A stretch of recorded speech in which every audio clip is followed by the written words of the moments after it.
I love this question because I get this all the time. If you're having a capsulectomy at the time of an implant removal or a revision, it's going to limit the amount of fat that we can graft.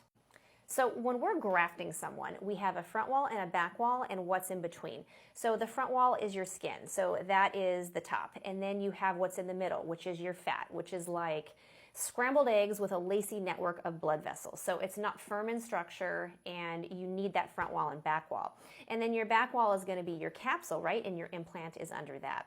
So if you remove your capsule, you now have a raw surface area and you've lost your back wall. So it's going to limit the amount of fat you can graft, because if you get anything too close to that raw surface, it doesn't stay in place the way we would want it. The back wall does not prevent it from coming out, and so you can lose more of that fat. So when you're talking to a surgeon about fat grafting with implant removal, it's really important to talk with them if you're planning fat grafting in a capsulectomy. How much fat do you realistically think I have, and how much fat do you realistically think you can graft?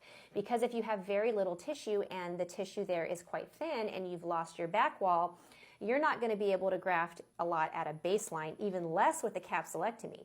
And if you're a patient with a really minimal donor site, you may only have one good round of fat grafting available to you. So you may be someone, if that's the situation, where you want to wait for fat grafting. So you have a new back wall where everything is healed after the capsulectomy and you can get the most bang for your buck.